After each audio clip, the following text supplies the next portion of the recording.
njira ya mbere ya Gutonga ni gukorwo ati ni umite thini wa family ndongu.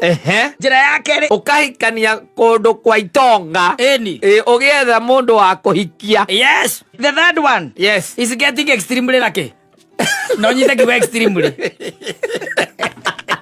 Ukaigwa kwina cio thira irotho. Yes. Na kurahota no milioni igana. No, there is a guy who won 200 and something million. Yes. Thini wa nyamu icio. And he won. Yes. The other one is owning a successful business. Yeah, especially this time.